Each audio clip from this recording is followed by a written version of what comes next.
BCFC preview time once again. Now it's time to take a look at the VI Raiders. And joining us is the guy who posed for the picture on this helmet here, Jerome Erdman. Jerome, thanks a lot. Head coach going into year 2 with the VI Raiders. What did you learn coming back into junior after being separated from junior for a long, long time? I mean, you were with the Renfrew Trojans in 1982. We've got some black and white footage of that, by the way. With hair, yeah. Tell me how much has changed around the junior game over the years. A heck of a lot. It's not that we weren't committed back then, but there was a lot more guys that were a lot more serious about football now. Also the makeup of the team. When I played at Renfrew, we were all from the Vancouver area, Lower Mainland area, no out-of-town players. Now we've got quite a few players on our roster that are from Manitoba, Saskatchewan, and Alberta. But other than that, it's still, the love of the game. The guys that do play hard. Obviously, I'm not one of those old guys that says, the old days, we were always a lot better. The level of junior football has increased a lot. There's a heck of a lot of good players in our league. Before we get into breaking down your team and taking a look at how the season's going to roll along, take me through your coaching career.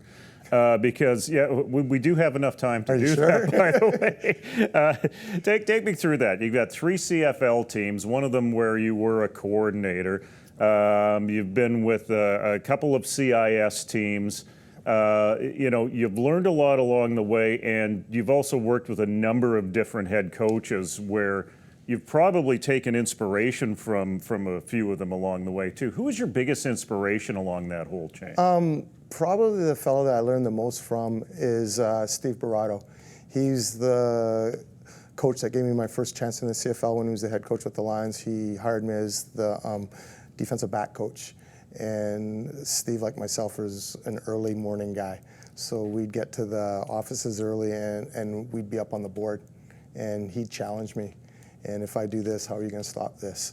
And to me as a coach, that's always the fun part, the X's and O's part. And I think he's an awesome coach, and I learned a heck of a lot from him.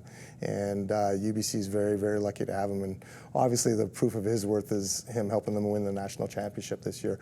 But I would say that Coach Barato was probably my biggest mentor when I was in the coaching ranks. The impression that I get from talking to Steve, and I got to know him a little bit during this past year as he was coaching with UBC, is that his equilibrium's like this, but I'm not sure if he's a type of guy that you want to cross.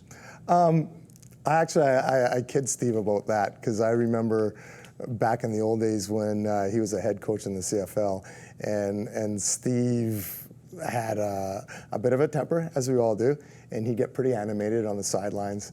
And then when he hired me again at BC, I went to him, wow, you have changed so much from what I remember.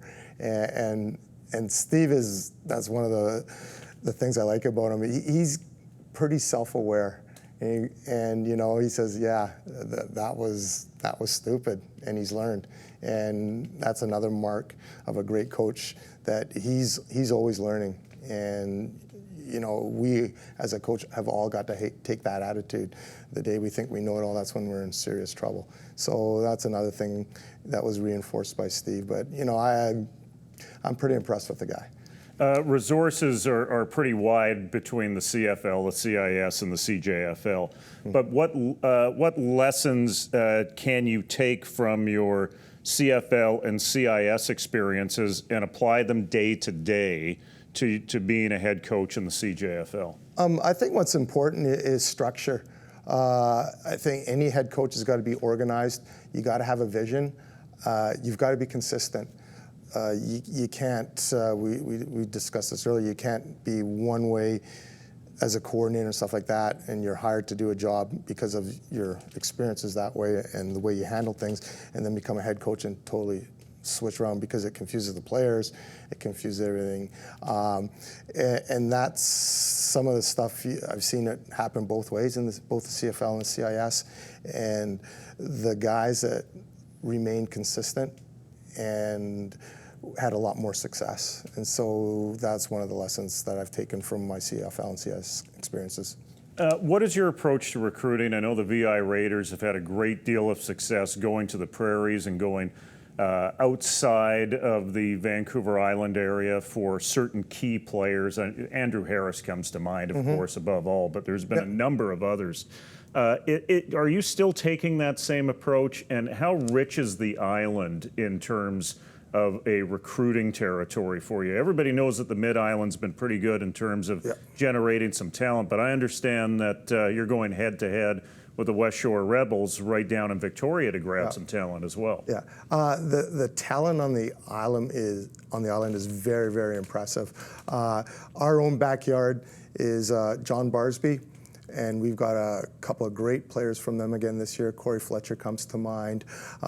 Great player who's going to be making an immediate impact for us. We get players from Bolinas, which is awesome. And we've actually had in our throw rounds players from NDSS coming out, and they've got some talent there too. We made a big inroads this season is we went down and we got a couple players from Mount Doug. Mount Doug, just like Barsby and Bolinas and NDSS, are very, very well coached, which makes our job a lot easier when the players come up to us. And the other thing I like about Mount Doug, as in Barsby and all the rest, they know how to win. Mount Doug's won a lot of provincial championships. They got a great, great head coach in Mark Townsend, and he teaches those kids not only the right way to do it on the field, but off the field as well. And that's important for us. So our main concern is getting all the talent that we can in our own backyard. And you know, we had a couple guys, one of the fellows on our staff, Glenn Cook, has done an amazing job recruiting and has really, really helped us out on that and made inroads down at both down south in Victoria and in Chilliwack and areas like that. So that's where we get the main heart of our team. And then we will travel to, you know, Winnipeg. We're getting about 4 or 5 guys from Winnipeg, the same from Regina and Alberta. We just tell them what we are, what we stand for. We promise, we don't make promises that we don't keep. We promise that we'll make them a better football player, and with our staff, I firmly believe it.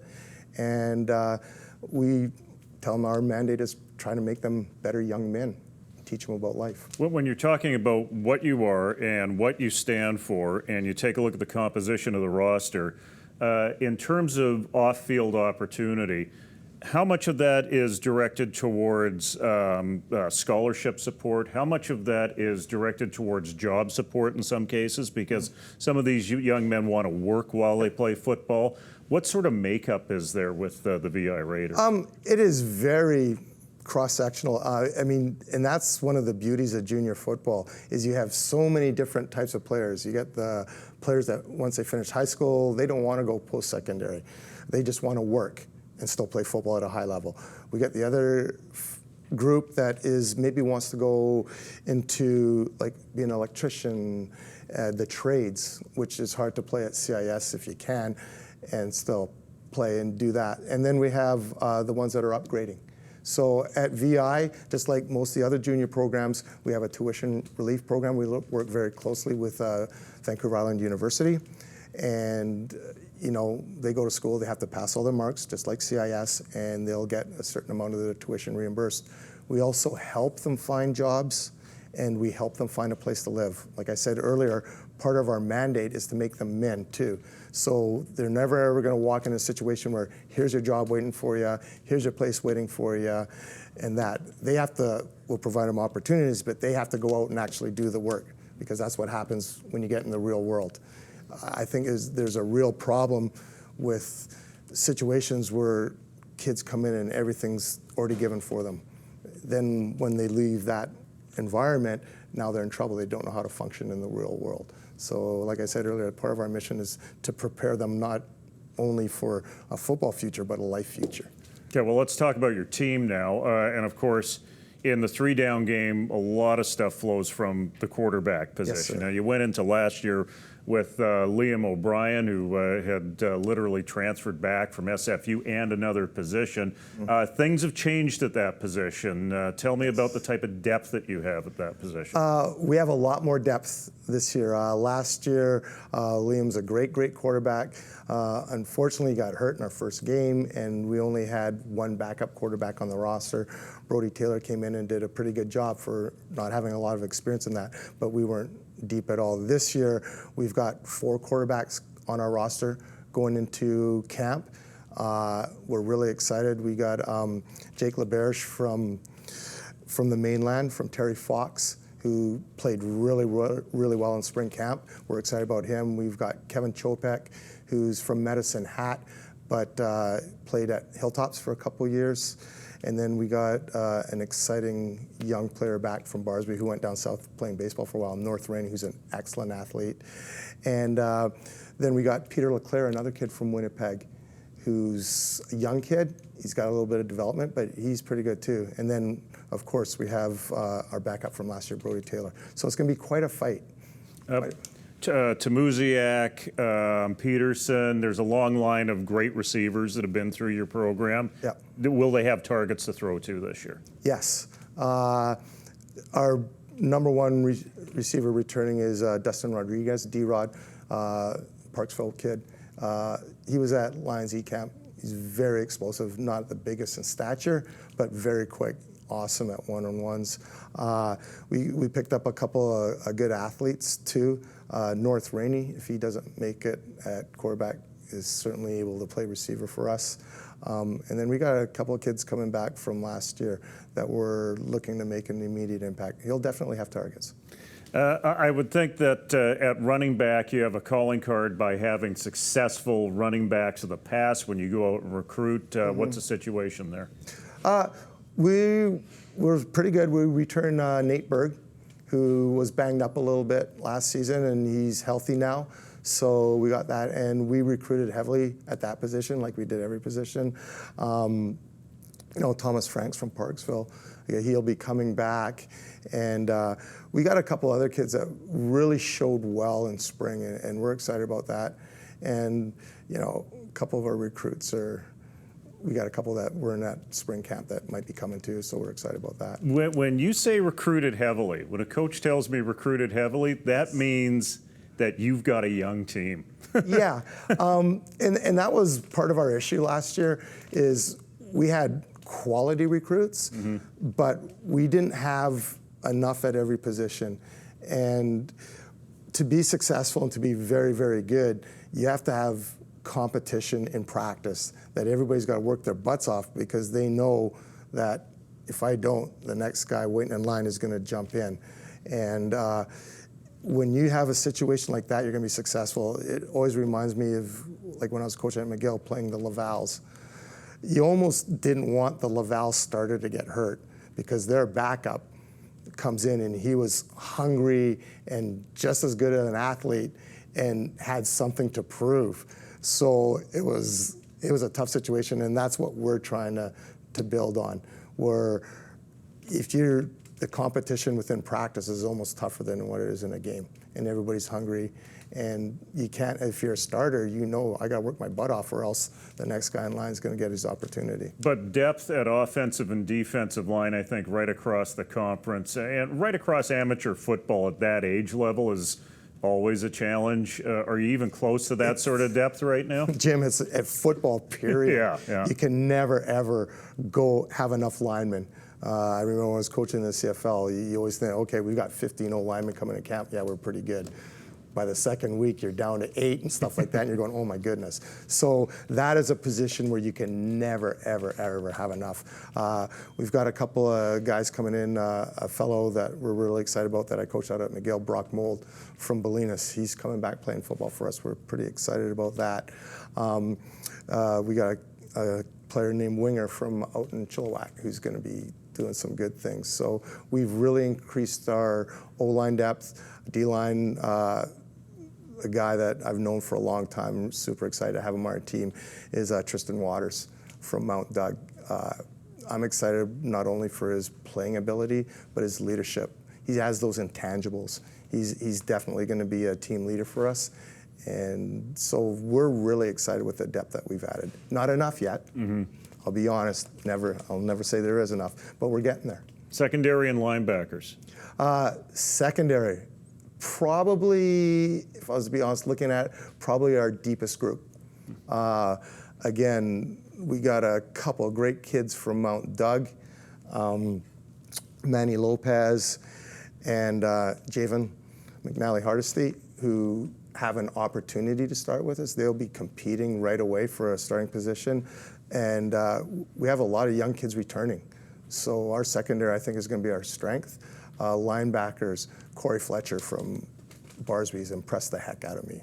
Tough kid, very active, very smart, great work ethic, great work. I love this kid.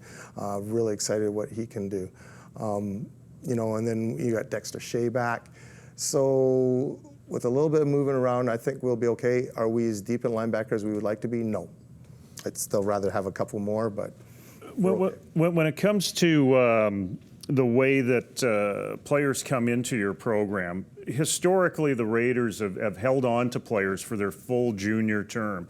It sounds to me that you've got a group of young players that may be around for 2 or 3 years and they then may want to move up to the CIS level. What's your philosophy on that? Is it a case-by-case basis, or do you want players to stay in the program for as long as possible? No, and this is part of our recruiting pitch, and to me, my philosophy, as long as I'm at the Raiders, is going to be, we want what's best for the player. So although it may hurt us, I think it's showing that we're doing an awesome job if we're losing players after 2 and 3 years because they're going to CIS programs. There is a natural order of things. And so we lost our starting quarterback to the CIS. We lost our starting defensive lineman, our best defensive lineman, Quentin Bowles, to the CIS. That tells me that we're doing our job. Ideally, we'd love to keep him for 5 years, but to tell you the truth, we have so much young talent. I will be utterly shocked if we keep them for 5 years. I would love it, but I don't see it.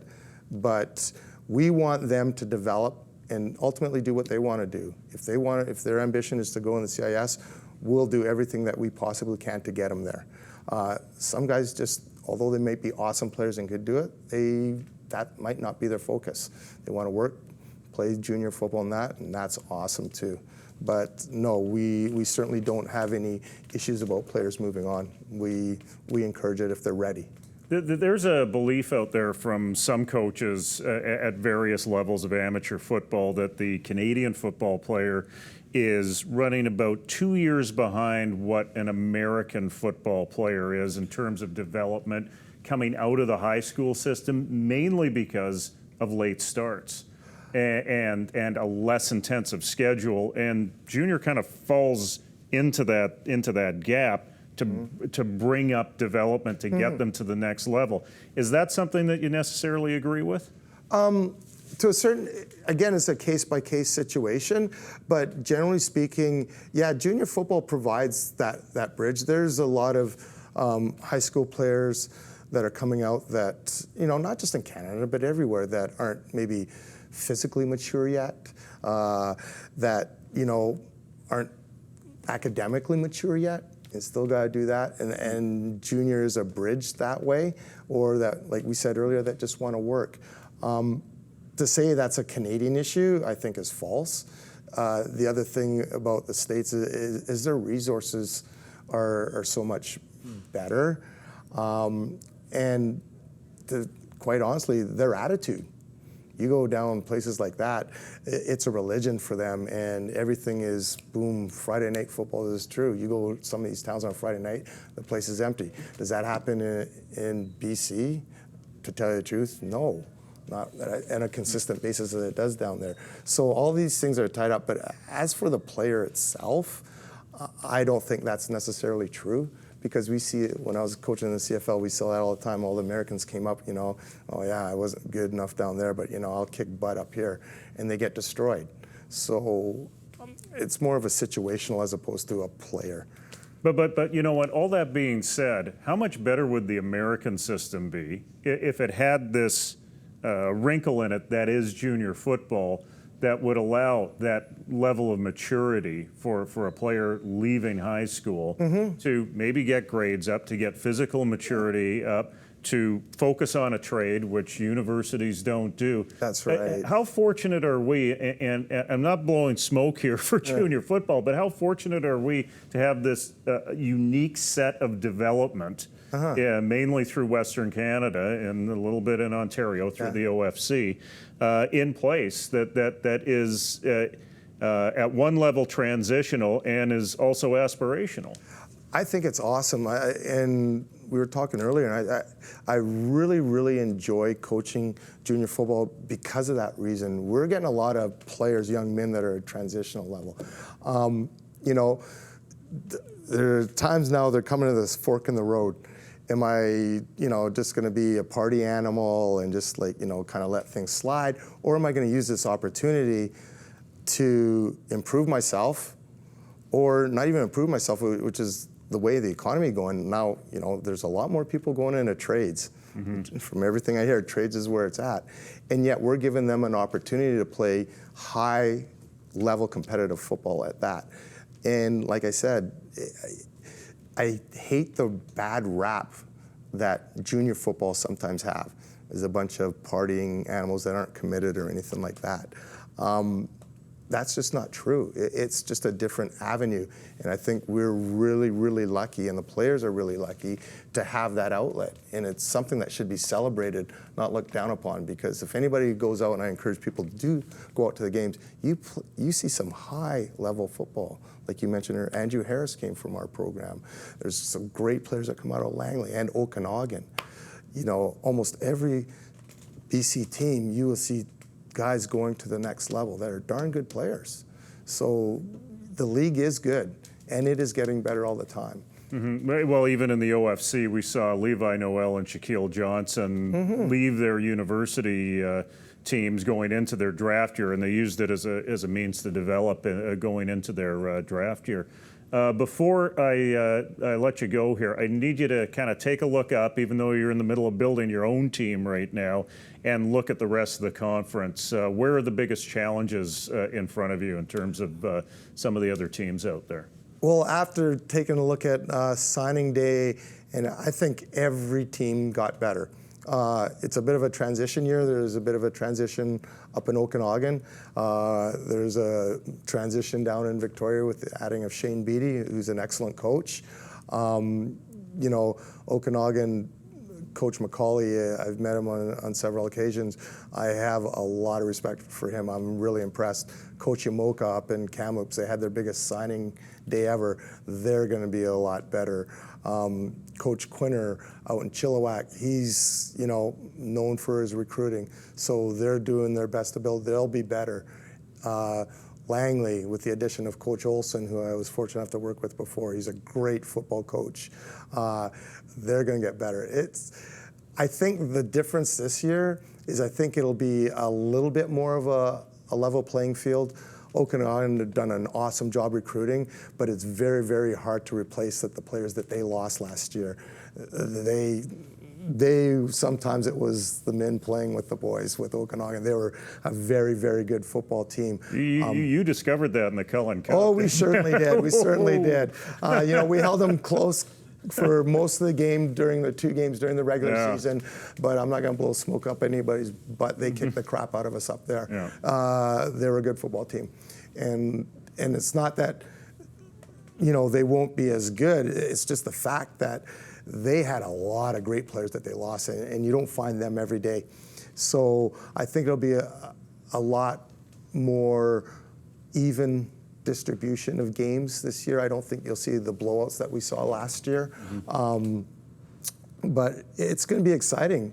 I wish I could tell you more, but with the changes and stuff like that, we're going to have to wait and see. And that's the beauty of it. think it'll be really close, and it'll be a lot of exciting football. It's a different season this year in that you can usually guess who the top two are, who the middle tier are, and who the also-rans are. Exactly. I know Valley's going to have some challenges, but it'll take them a couple of years. Yeah, but they are going through what can be described as a positive transition right now. But other than that, I think on any given Friday, Saturday, Sunday, you could have some interesting results. Exactly. Everybody, it's Jerome Erdman, my former color guy on the 2011 Vanier Cup on TSN Radio. Best college game ever played. Best game ever. Yep. Thanks very much for coming in. Thank you for having me.